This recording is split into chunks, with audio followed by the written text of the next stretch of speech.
Can a blood test effectively screen for colorectal cancer? Does robotic surgery improve outcomes for patients with rectal cancer? Should middle meningeal artery embolization be considered for patients with a high risk of chronic subdural hematoma recurrence? We'll cover this and much more on this JAMA Editor's Summary.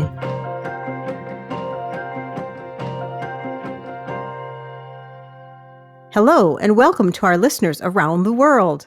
Today is Friday, June 6th, 2025.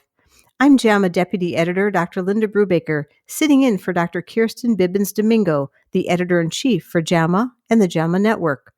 For this episode, I'm joined by JAMA Deputy Editor Dr. Preeti Malani.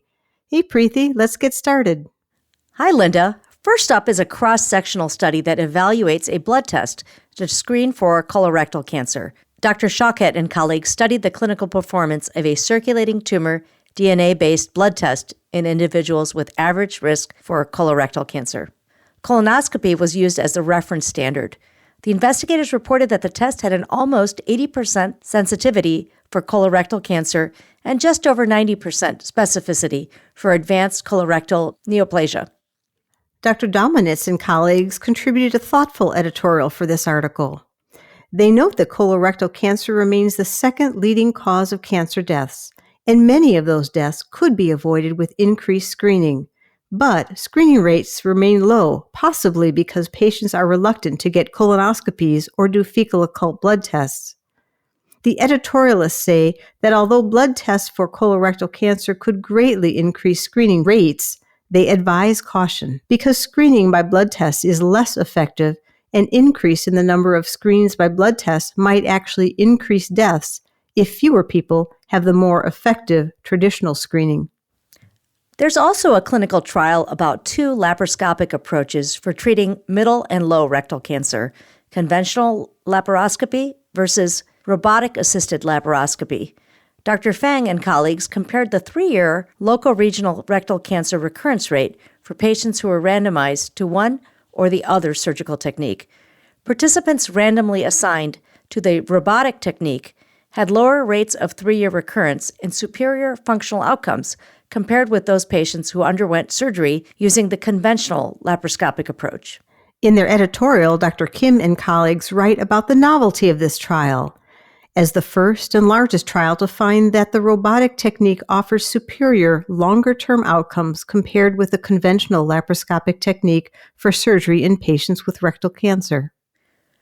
Dr. Shothar and colleagues report on the results of the M-Protect randomized clinical trial. The investigators evaluated middle meningeal artery embolization for treatment of chronic subdural hematoma, specifically in patients with chronic subdural hematoma recurrence or a first episode with a high risk of recurrence.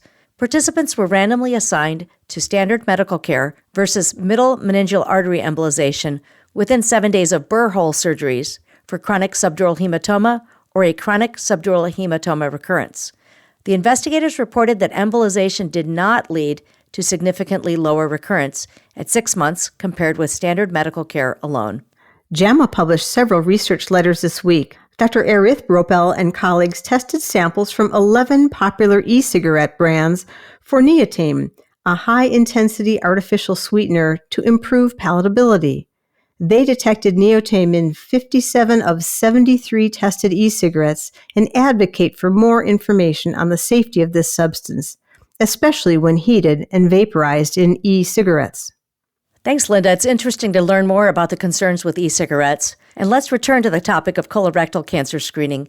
In 2021, the U.S. Preventive Services Task Force lowered the recommended age to begin colorectal cancer screening to 45 years.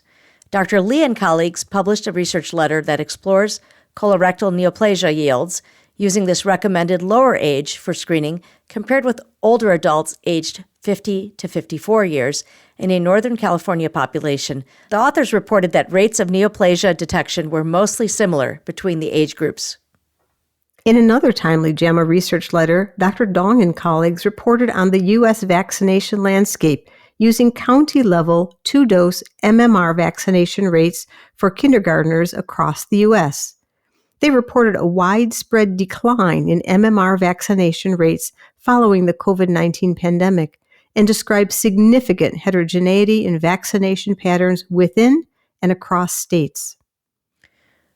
What are the changes in the healthcare workforce after the COVID-19 pandemic? Dr. Nguyen and colleagues addressed this in their research letter that included data from the U.S. Bureau of Labor Statistics to compare employment changes in healthcare with non-healthcare sectors from 2016 to 2024. The researchers conclude that although healthcare employment decreased during the pandemic, it recovered by 2024. However, they note that certain subsectors like intensive behavioral health facilities continued to experience shortages through 2023.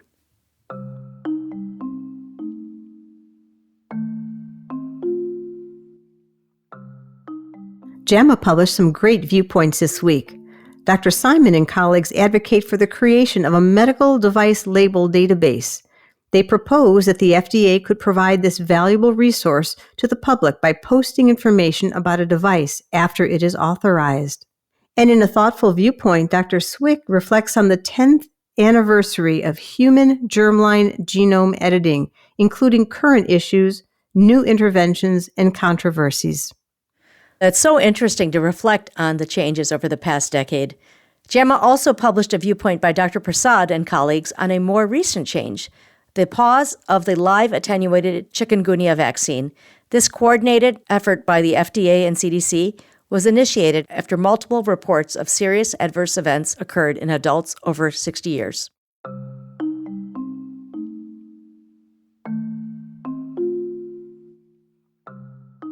There is very informative clinical content in JAMA this week, Preeti. Clinicians know how important it is to improve a patient's experience in the healthcare setting. JAMA published an Insights article in the Communicating Medicine series by Dr. Lafferton and colleagues. They shared helpful strategies on ways clinicians can improve patients' treatment expectations, and it's worth making time to listen to the accompanying JAMA Clinical Reviews podcast. Here's a clip from our interview with Dr. Lafferton. So we have a pretty good evidence base that patients' expectations are linked to health outcomes in various forms of medical conditions or medical treatments. So patients with positive expectations tend, on average, to have better treatment outcomes. On the other hand, patients with negative expectations tend, on average, to have worse treatment outcomes or tend to have higher rates of adverse events. And that's why we recommend to talk about patients' expectations in clinical care.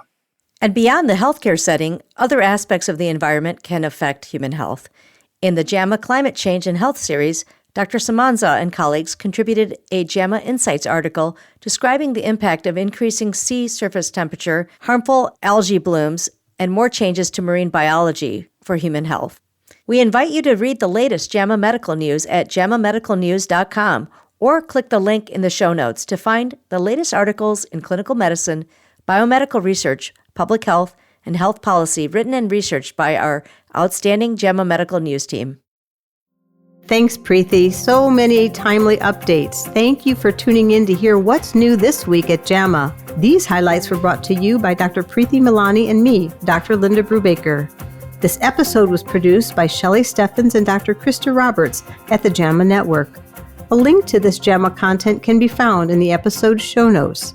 To follow this and other JAMA Network podcasts, please visit us online at jamanetworkaudio.com. And thanks for listening. This content is protected by copyright by the American Medical Association with all rights reserved, including those for text and data mining, AI training, and similar technologies.